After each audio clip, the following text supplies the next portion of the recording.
This is the Danger Close podcast, Beyond the Books with me, Jack Carr.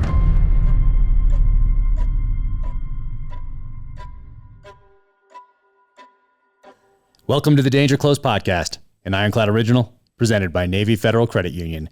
This is another special episode of Danger Close because we are recapping the books in the series in the lead up to publication of Only the Dead. This is the second novel, True Believer. I am going over this with my friend and publicist extraordinaire, David Brown from Simon & Schuster. And we have Jesse Carey in the background who's going to give us a little synopsis of the novel at some point here. Kicking this thing off, David, thank you so much for being here again. And thank you for your friendship and thank you for everything that you do every single day to introduce new readers to the James Reece series. It is sincerely appreciated. And it is sincerely a labor of love. This is, it's always so exciting when a new Jack Carr book comes out, and to be able to talk about the books that have come out already and to recap them and to get people ready for the next one. And these recaps that we're doing will live on forever. So at any point, if someone wants to get into the series and say book 12 is coming out, and maybe they're not, they want to read book 12 now and they'll get to the other ones later, but they want to know what's led up to this book. Listen to this podcast and listen to the series. There we go. There we go. We will we'll be here and we'll be rocking and rolling online with this recap. But True Believer. So the first one I submitted to the Department of Defense so they could do their. It's called the Department of Defense Office of Pre-Publication and Security Review. That's what it's called. And so I was pretty close to my time in the military. I started writing it during my last year and a half in the military. And it is fiction, but I wanted to make sure that just cover my bases. So I submitted it to this office and they got back to me. Online, it says they get back to you in, 30 days? I have to go back in the memory banks a little bit here, like 30 days. They got back to me in 45. That's what it was. So they advertised 30. You submit to them. They're back to you in 30 days with redactions. Well, this was 45. And I thought, oh my gosh, for this gigantic entity, the United States government that has the Department of Defense and then has this office in here that is looking at things that former service members with clearances write. 45 days is pretty good. I thought that's pretty good. They took out 9 either words or sentences, so not that too many things, just a few things. And they were all pretty ridiculous, and you can figure out exactly what they are just by context. But they did take a few things out, and I thought, okay, fine. So I submitted the second book too. Still pretty close to the time that I was in the military, so wanted to submit, do the right thing, and so I did that. And 1 month passed, that 45 days passed, 2 months passed, 3, 4, 5. 6 months, and closing in on 7 months is when they get back. So during this time frame, we pushed the publication date. So the publication date was supposed to be, let's say, March or April of 2019, and by January, we still didn't have word back from this Department of Defense office about these redactions. So just kept pushing, and then we had to move the publication date. So we moved it from either March or April to late July. I think one of the last days in July, like July 28th, 29th, somewhere right. in there. I remember it very clearly because it impacted a lot of what I was doing as a publicist and what we were doing as a publishing house. We didn't have a book to print. So there was a lot of moving parts going into that. And I don't want to say panic, but a lot of chaos. Managed chaos. We knew what we had to do. We just didn't know when we were going to get it. We didn't know when to move it. Events were booked. I had to move. Interviews were booked. And the fans, the people that loved, we were afraid that we were losing momentum. Yeah. The criminal list was taking off. People were loving it. They were dying for the next book. And here we are. We have to tell them that it's delayed. But what we decided to do was tell them the truth. Yeah. Say that there's something in there the government doesn't want you to see. So they're taking their sweet time to try to fix it for you. Yep. And they came when it did finally come back. I think maybe it came back in, let's say, May, whenever it was. It had 54 redactions. So a lot more than the first novel for some reason. And it had locations taken out. It had, once again, all ridiculous, all things that are easily Googleable, but 54 of them, whether it was a word, a phrase, a sentence. There's 2 full paragraphs they took out here at one point, even though anyone can go on to YouTube and see a Department of Defense video showing what I describe in here, but that's beside the point. So I thought, okay, 54 redactions, but now I have some attorneys at this point. So now I pay attorneys to go back to the Department of Defense and appeal. You have a certain amount of days you can repeal. I think it's like a month, maybe it's 2 months, whatever it is. But you have a certain amount of time to go back and appeal this decision. So we say we're going to go ahead and publish this with the redactions in there, just like with the terminal list. So those 54 redactions all blacked out. Meanwhile, my attorneys are putting together a document that ties every one of those redactions to a publicly available government document, not something that's just on the internet or in someone else's book or anything else. No, things that anyone, anywhere in the world can get from our very own government. So they tied every single one of those, all 54, back to publicly available documents. So resubmitted that during this appeal timeframe that they give you, and ended up winning on 30, let's say 36, 37, 38, 39, somewhere in there. I won on all those. They kept some, even though they were all tied back to those publicly available documents. They only let me win on 39 or whatever it was. Fine. So for the paperback, so right here, paperback, what I went ahead and did is unredact those in here. So people can take this hardcover that still has the redactions and they can compare it to this paperback right here, or this trade paperback right here, and they can see what was the government so worried about? Why were they concerned about this certain location in North Africa? Why was that taken out in here and not in here?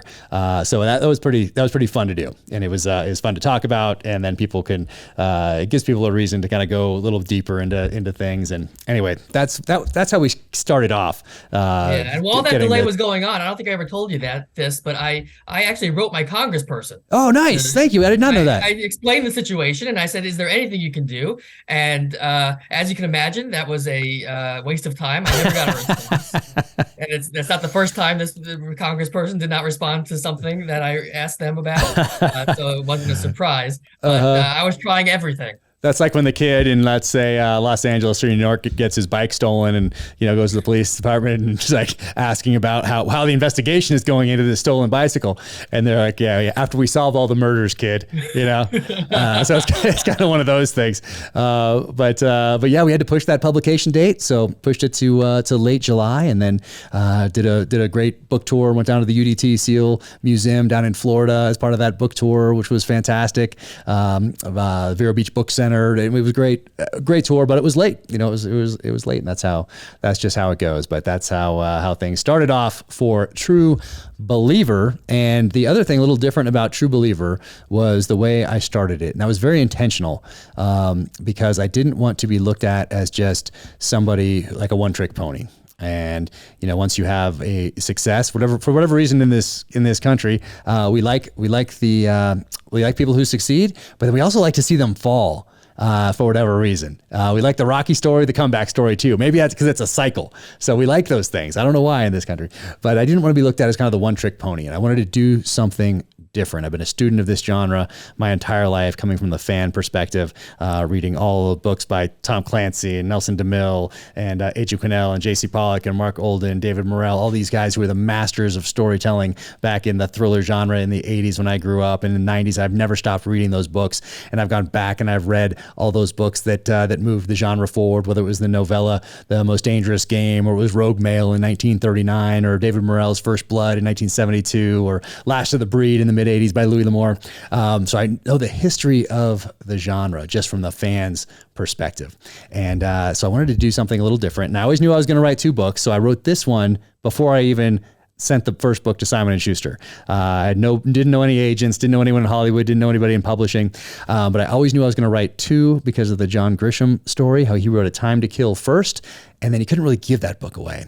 And then he writes The Firm, and that one takes off, and Tom Cruise is in the movie, and then they republish A Time to Kill, and Matthew McConaughey stars in that one, and we've had a John Grisham novel every year since. So I always knew, because of that story, that I was going to write 2, thinking that what if John Grisham had stopped after that first one, and then we wouldn't have a John Grisham novel every year. And I think A Time to Kill is one of his best works. But it's the one that didn't propel him, and the firm did. So that's what was in my head as I'm writing this one right here. And I started a little different because once you have something that's a success, and I think it was also helpful that I started writing this before I sent the first book to Simon & Schuster, because it wasn't, oh, like, okay, we have one, people liked it. Okay. Do that same thing again, but just drop it in Africa, drop it in Europe, drop it in Australia, drop it in China, wherever, but similar type of a thing. Can you do that? So that wasn't even a part of the calculus. It was all about the story, and it remains all about the story to this day.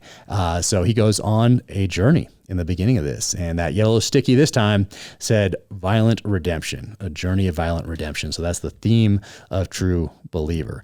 But I thought it would be disingenuous to the reader, to the listener nowadays, to just pick him up and drop James Reece, my protagonist, into a new scenario somewhere. He had to go on a journey. He needed to learn to live again. He needed to find his next mission in life, his purpose in life, and he still thinks he's dying at this point.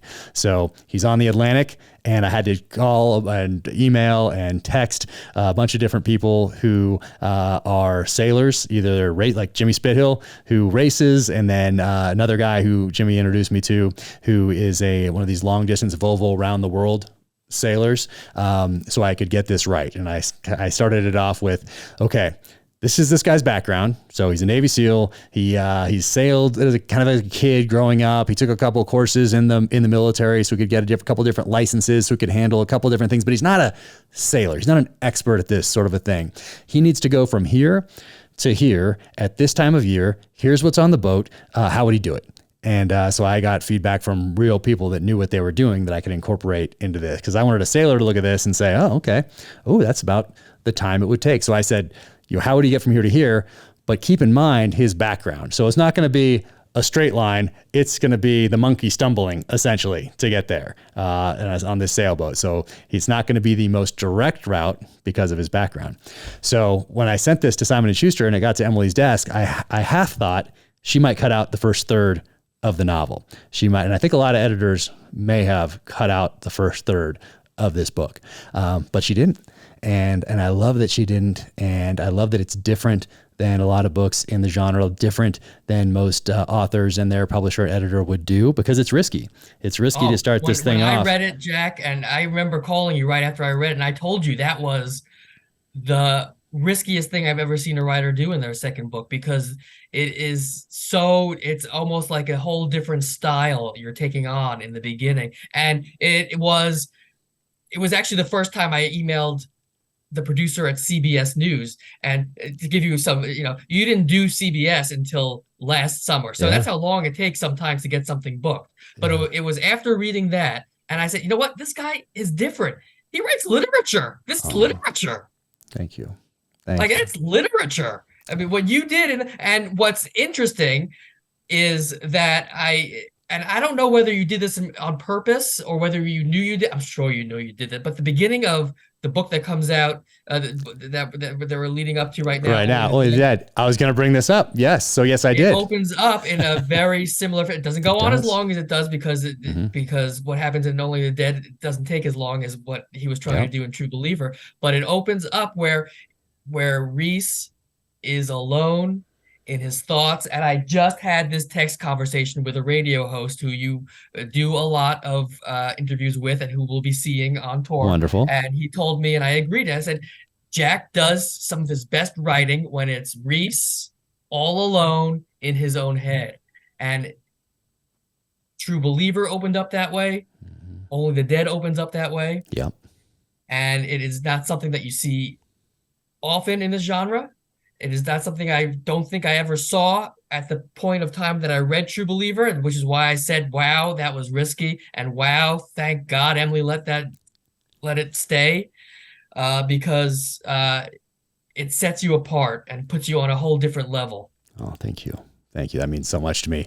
And I did think about that in Only the Dead here as I started.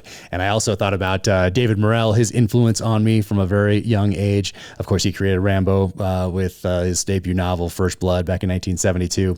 But if those who have read his two novelizations, Rambo First Blood Part 2 and Rambo 3, and I talk about it in the author's note to Only the Dead right here. So that opening is a tribute really to fans of David Morrell. It's a tribute from me to him because of his influence and because how he opens and closes those novels as well. So there's a lot to it, but I did think about that about True Believer as I was starting this right here. And I love being in James Reece's head in those kind of situations, particularly in this one, but they are very similar, not the exact location, obviously, but being in his head. And I do love that. So those are fun for me to write, really fun to write.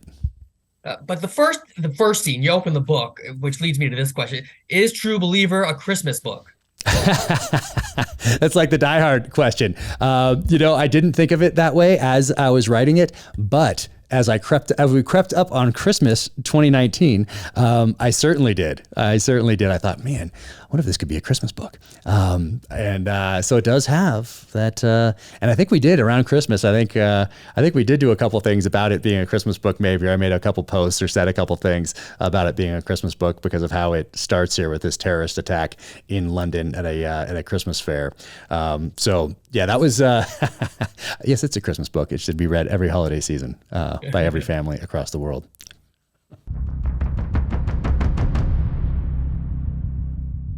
All right, let's talk about Spartan Forge. You can find them at SpartanForge.ai. Go check them out. They have an amazing app. Spartan Forge is an all-encompassing hunting and planning application powered by artificial intelligence.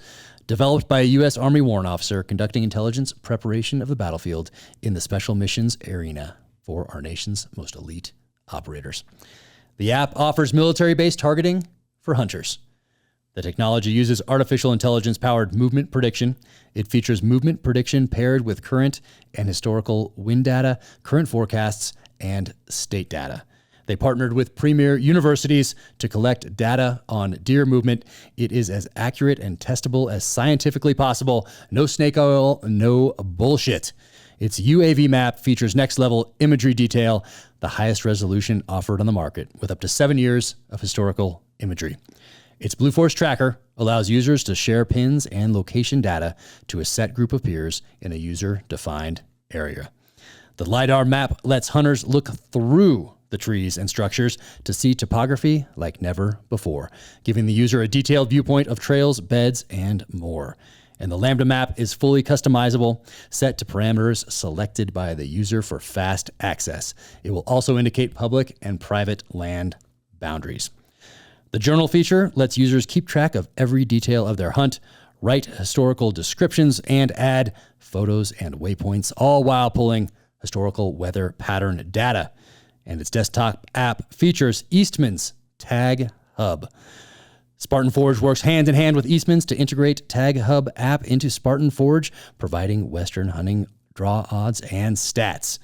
Users can search by location, species, season, and trophy potential to best plan their Western hunt. Get 30% off if you sign up with the code DANGERCLOSE at www.spartanforge.ai. That is SpartanForge.ai. That is the highest discount they have ever offered, and it is perfect to get started on that summer scouting. Check them out, SpartanForge.ai.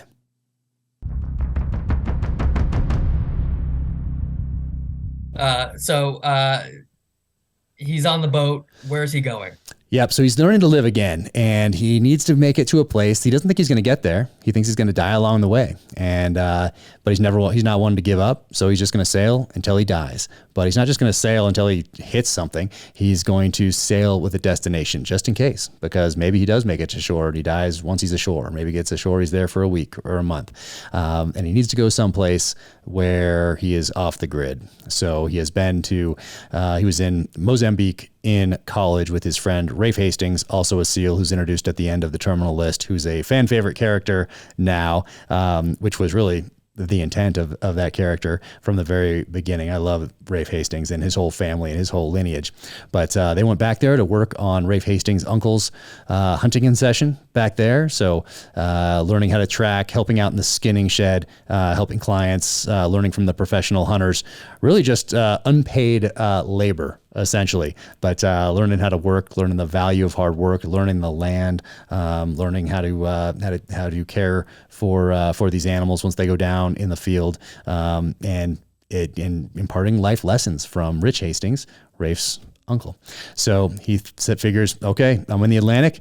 There's nowhere else really for me to go. I'm going to Mozambique. So he essentially sails across the Atlantic, hits some islands off the coast of Africa, takes a right, heads south, and works his way down and then back up the other side of the continent and then sinks the boat. And I had to figure out how you would sink a boat like that. So I had to talk to a few people about what one would need to do if you wanted to send that thing to the bottom. And so he essentially burns the boats, burns the ships, and sends his boat to the bottom that had treated him so well over the preceding months, kept him alive. And he goes ashore over the beach, as we say in the SEAL teams. So got a little over the beach action in there. It's tied to his legacy and his father's legacy as a frogman. So swims up over the beach, caches some of his items, and then makes his way towards Pemba, where he knows there is a charter flight service that can take him into the bush and take him to that hunting concession. So that's that first part of the book that I thought Emily might take out. So glad that she didn't. And that's really kicks off his journey. He lands. Rafe's uncle Rich is a cool figure in and of his on his own. And people ask me all the time if I'm going to write a book about him. And then you get to know Africa a little bit. But as I was writing this, I was in Africa. So even though I didn't have a book deal yet, I'm just out of the military, but I already thought of myself as an author. And I got that from Stephen Pressfield, from his book, Turning Pro, or he maybe said it in interviews somewhere, but it really ties to his book, Turning Pro, which is one of a series that he writes on creativity. And he said in one of those interviews or in that book, he says that you're a professional, sit down and write, turn pro. And so on the customs form into Africa, because you go to South Africa first, and then you fly up to Mozambique from there. But it asks your occupation. And I wrote author, even though didn't have anything published, didn't have an agent, didn't have anything, and get up to Mozambique because I'm doing research because I know that's going to be such an important part of the story.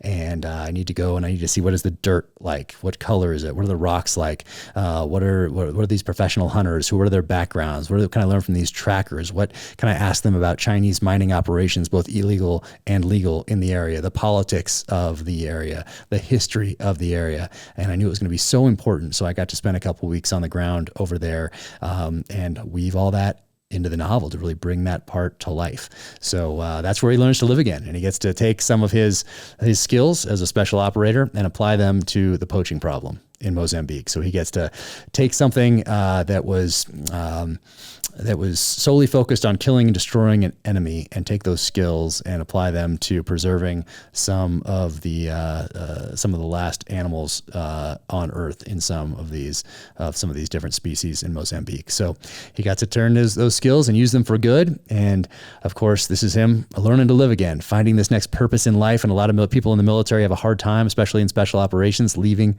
that former life behind. When I was the operations officer at BUDS, our SEAL training center, I saw so many people who got out of the military, got out of the SEAL teams, but couldn't really leave it behind, couldn't build on that foundation. And it's one of the reasons we made a physical and psychological break with the military and moved up to Park City, Utah here from Coronado, California. But James Reece needed to do something similar. He needed to learn to live again. He needed to find that next mission in life, that purpose in life, and he finds it in Mozambique. And of course, that's when the CIA tracks him down. That's what I was going to say. That's where he found himself in Mozambique, and someone else found him in Mozambique too. Yeah, but there's only one person who could have found him there, and that's Freddie Strain. Freddie Strain. And I got to say, this book introduces us to a lot of, I'm going to say, because I'm a fan favorite characters that have multi-book arcs. And Freddie Strain is one of them. Well, Freddie Strain, I mean, he's definitely, he goes on in Reece's head, and he's in every book from here. I guess we're going to talk about it. Spoiler alerts here. So anybody listening to this who's worried about spoilers should turn this off and pick up the book or get the audiobook read by the amazing Ray Porter right now. But yeah, only one person really could attract Reece down here. I mean, Rafe could have, obviously, but he's not talking. But someone within the establishment, only one person could track him down. And this person, Rafe Hastings, has two reasons to track him down. One, it's his job. And Freddie Strain, yeah. And two, Freddie has Rafe, because Rafe could find him, of course. Rafe knows where he's going. But Freddie is part of the establishment. He's in the SEAL teams now. He's moved over to the CIA, and he finds out that there is an incident happens in Africa where a tracker is shot by a poacher. James Reece saves the day, of course, saves the tracker, but gets to a little medical facility where there happens to be a doctor, a medical professional there. And now this is the first time that James Reece has essentially come up for air. He's now back on the grid because other people have now seen him in this medical facility. And this doctor is a Western doctor, and asks him, his name, and he gives a name that is tied to naval special warfare history because he's just thinking on his feet real quick. And so that little bit of information makes its way back to British intelligence, over to the CIA, and they couple that with, wait a second, there's something going on over here in Mozambique. There's a huge drop in the anti-poaching efforts are doing extremely well on this one concession. And so Freddie Strain puts the pieces of the puzzle together and shows up to offer James Reece a deal. I think that's probably a good place maybe to kick it over to producer Jesse. Should we do that, or David, do you have a question about this? No, I love that, and I saw Jesse opening and closing up his mic, so I think he's itching to go. Yes, let's do it. Let's let producer Jesse come on in and give us a little synopsis of True Believer from someone who just read it for the purpose of doing exactly that, because I am incapable of giving a 3 to 5 minute synopsis. My synopsis will last for 45 minutes to an hour. So, Jesse, what do you got here for True Believer? I'll be sitting here listening, watching, judging. Grading the book. Oh, that'd be a grade. So as you said, like the first act of this book opens up really with a dual narrative. We find James Reece. He is initially at sea on the Bitter Harvest yacht that he had was able to secure at the end of the first book.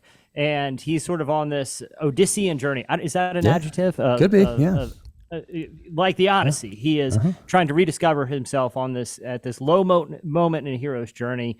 As you mentioned, Jack, he is at sea for a while. He reflects on his friendship with Rafe Hastings, who he met in college and became a blood brother with, because they would frequently go on these hunting expeditions in the wilds of Montana, come back soaked in blood, go to class. They were very close. So when he decides that he needs a place to go to die, because as readers for the first book will remember, he believes he has a terminal brain tumor at this point. He goes to this kind of hunting ranch in Mozambique that is owned by the Hastings family, and becomes very close with his uncle Rich Hastings, where Jack, as you said, he starts volunteering, he starts running poachers off the land, but really is able to rediscover himself. Meanwhile, in sort of a parallel narrative, we're introduced to Vasily Andronov, and he is a well-connected Russian nationalist who is orchestrating a series of really horrific terrorist attacks, but we learn that he's doing it through what appear to be radical Muslim proxies.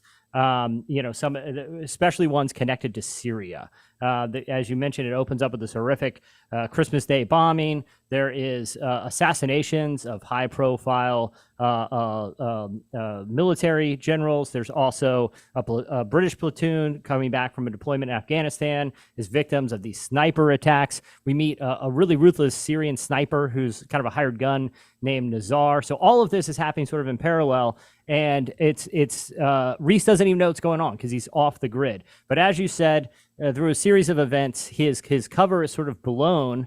And Freddie Shrane, who we actually meet in the first Terminal List book, who was one of the kind of hired guns that when Reece was on the run for committing all these high-profile acts of vengeance, was temporarily hunting Reece, but they turn out to be old sniper buddies.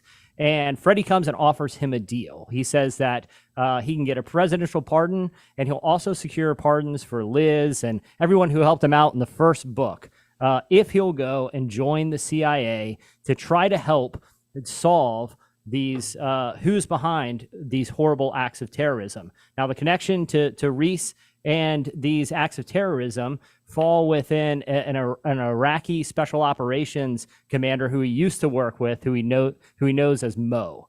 And they believe that Mo might know something about the terrorists who are conducting these horrible acts of terrorism. Now, the one other kind of backstory that's really important to know is Vasily Andronov, the Russian nationalist mastermind of all these terrorist attacks, had in the 80s recruited a kind of lonely CIA agent named Oliver Gray, who becomes a major character in the series. Now, he's he's the son of Russian immigrants, and Andronov is able to use sort of this fatherly void in Oliver Gray's life to recruit him as a Russian asset. Together, they come up with a plot, and the plot is, and again, this is the spoiler that we're going to fast forward to the third act. The plot is they're going to try to eliminate Reece. They actually attack him and Freddie as they're training in a black site compound that's redacted, the location of the book. It's redacted in the hardcover, not in the paperback.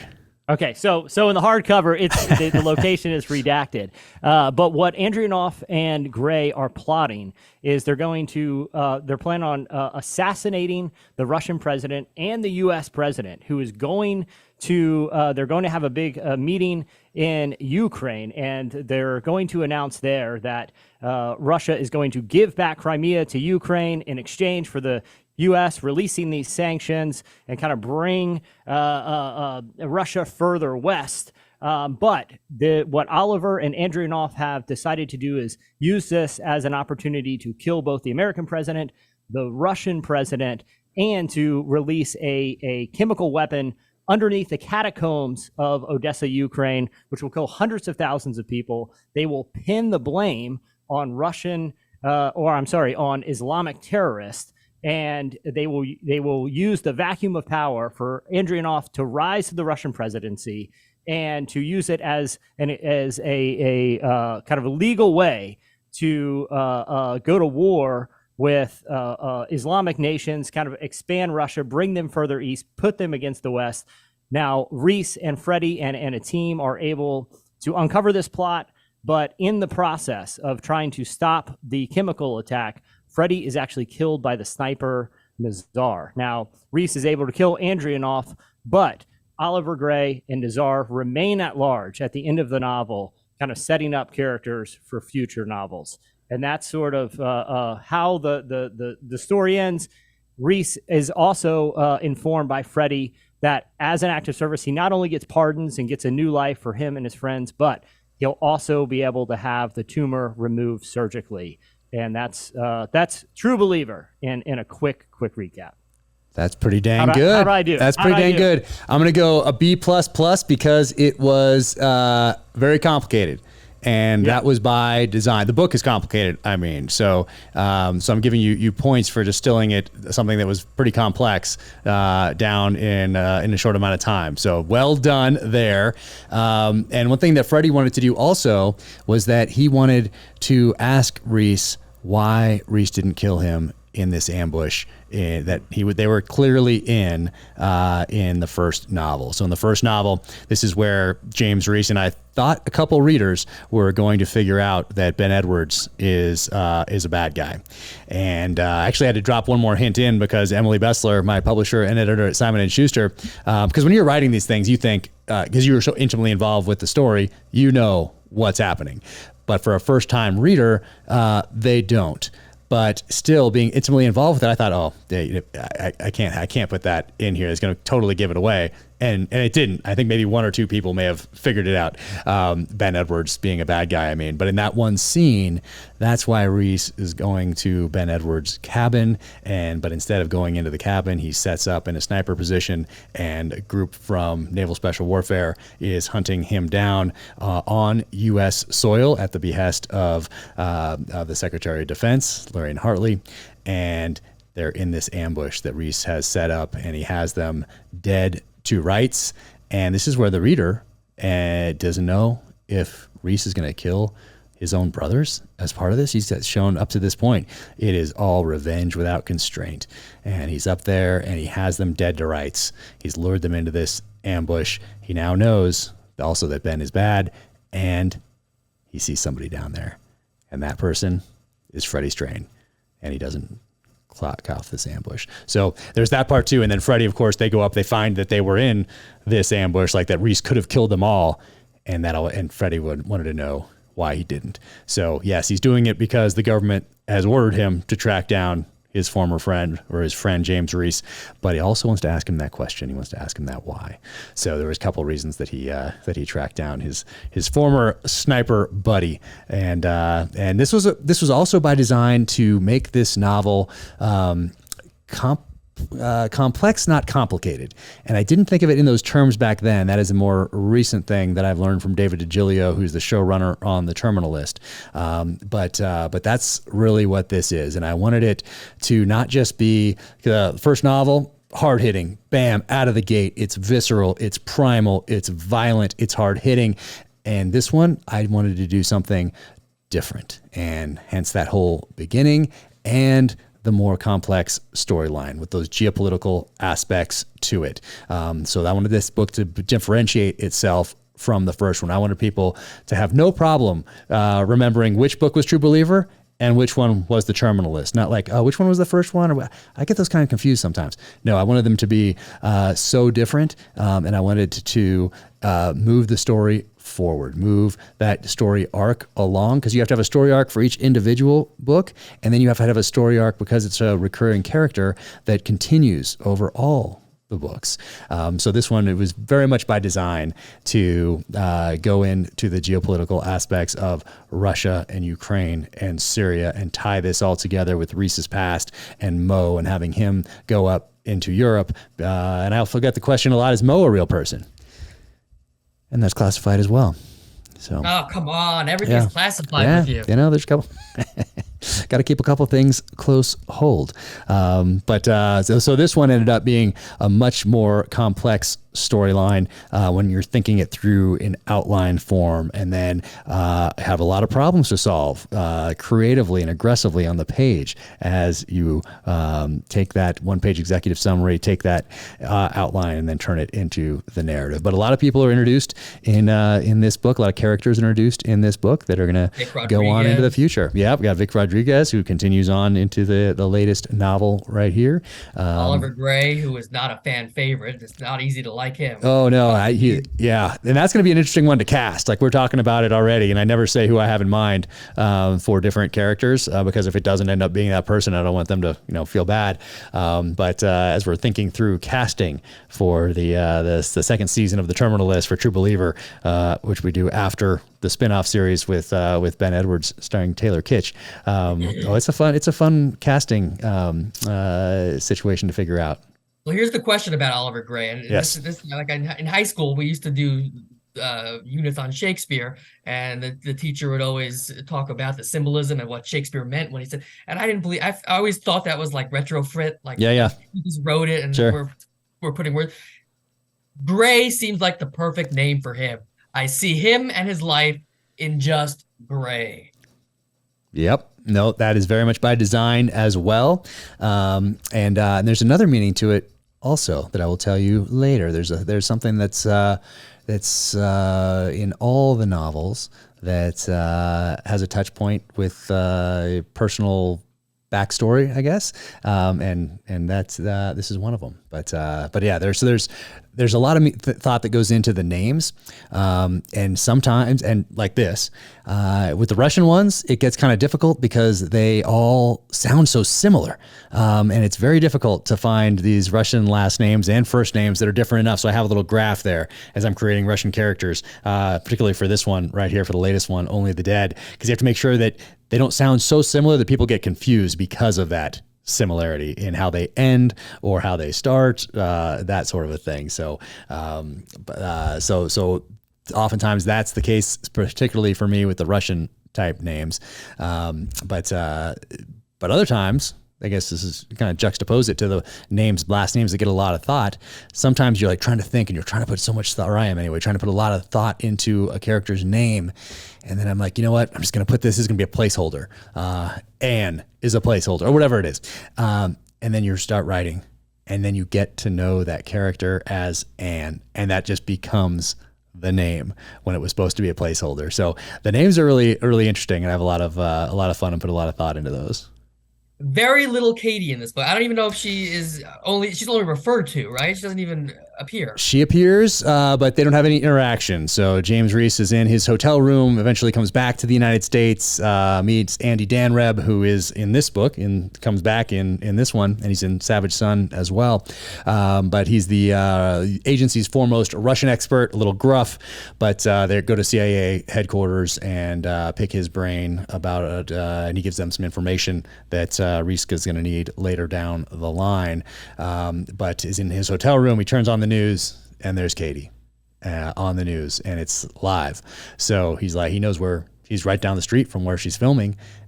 So he goes there and he goes to meet her and waits outside, and she comes out. And of course, that's when the phone rings and off he has to go. So she never sees him, but he tries to, and I wanted to make it more like almost like a high school, like you're nervous to call or nervous to, because we didn't want James Reece to be good at everything. In the first book, he's not very good at some of the surveillance stuff. He's more the kick in the door guy, get up in the sniper hide type stuff. Like that's him. He's not really some of the surveillance stuff and the patience of doing that and cameras and all that. He's not the greatest at. So he's not the greatest at everything. And then I didn't want him to be so super suave that he's, unbelievable James Bond type of a character. And I love James Bond. That is no hit there. I just wanted I wanted to humanize him a little bit, which is why he puts honey and cream in his coffee like I do. And then he's a little bit awkward with Katie for a few different reasons, but some of that is that he has these feelings for her, and he's just like a guy who's a little nervous and doesn't know what really to do and how she feels about him, and he's kind of starting to maybe give that call or say hello, and then it's almost like the bat phone rings. Oh, phew, good one. Don't have to do that this time. And also, I hadn't figured out how he's going to come back from this yet, how he's going to come back from what he said in that first novel when she says, how did you know that the det cord wasn't hooked up? How did you know Ben wasn't going to blow my head off? I hadn't quite figured out how he was going to deal with that yet. And I figured it out for Savage Son. But anyway, so Katie is not in this one very much. But he's in his thoughts. He's thinking about her. Right. And of course, we already talked about there's a lot of thinking in this book. Before we move on to the Savage Son episode, the showcase torture du jour from True Believer. Yes, that one is, I get a lot of people from the first novel, they talk about the disemboweling scene and making that character walk around the tree and have his guts wrapped around it. People talk about that one a lot.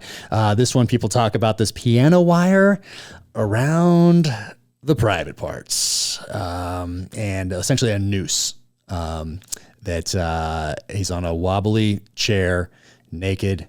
And when I did the outline, this is my problem. I wanted James Reece to be doing that interrogation, and I got to that point, and it didn't fit. it felt forced to try to get James Reece into a situation where he gets this character on a chair with a piano wire around his around his private parts attached to the roof, so he falls. It's gonna cut him right off.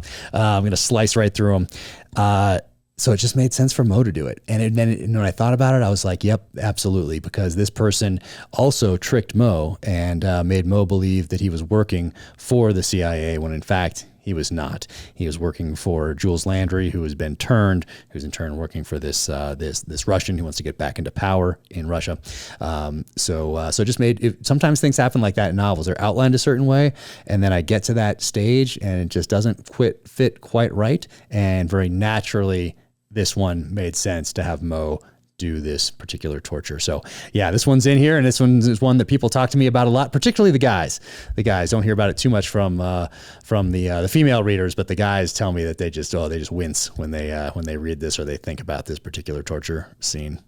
When I think about it, and I talk about it, my voice gets very high. Yeah, it's pretty brutal. It's pretty brutal.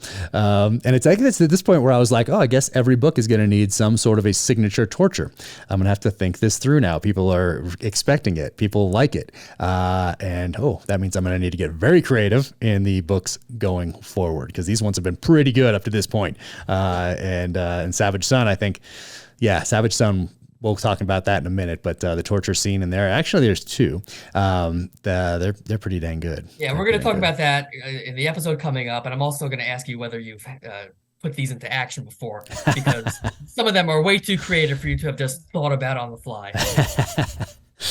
Yep. And True Believer, how do we wrap up True Believer here? Because this is I also need to figure out a way. Part of the art of this is to get to the end of a chapter and figure out a way to leave that chapter in that the person reading wants to read the next chapter and wants to keep going and wants to stay up all night reading this book, and then wants to the next morning get up and tell a friend about it at work, or tell a coworker or a family member, or put it online, or whatever it is, leave a review on Amazon, that sort of a thing.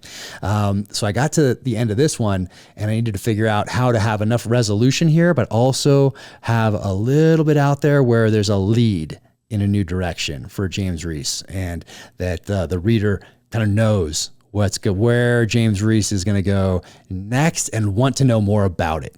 And so this one right here ends that way. And that does not always mean a cliffhanger, though it could. Right. But that does not always mean a cliffhanger. Exactly. No, just a hint. Just a hint. This one's just a hint at the end.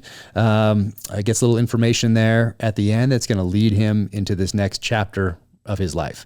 And also, he's learning, he's growing, he's on a journey. He's taking these lessons from past experiences and applying them going forward as wisdom. And he now has to make decisions about his future in this one. And then as we move along, maybe not just his future, maybe his future with Katie. So he's always evolving, just like we all are in life. We're all on this journey. We all share that in common, and we all have limited time on this earth, which is why I put so much time, energy, and effort into these, why all my heart and soul goes into every single sentence in these novels, because people are trusting me with that time that they're never going to get back. And that's something I take extremely seriously. So I loved how True Believer ended. I was ready to go with Savage Son right away. That's right. So let's do it. So with that in mind, let's move on and to the next journey in this series. Let's do it. Savage Son coming up.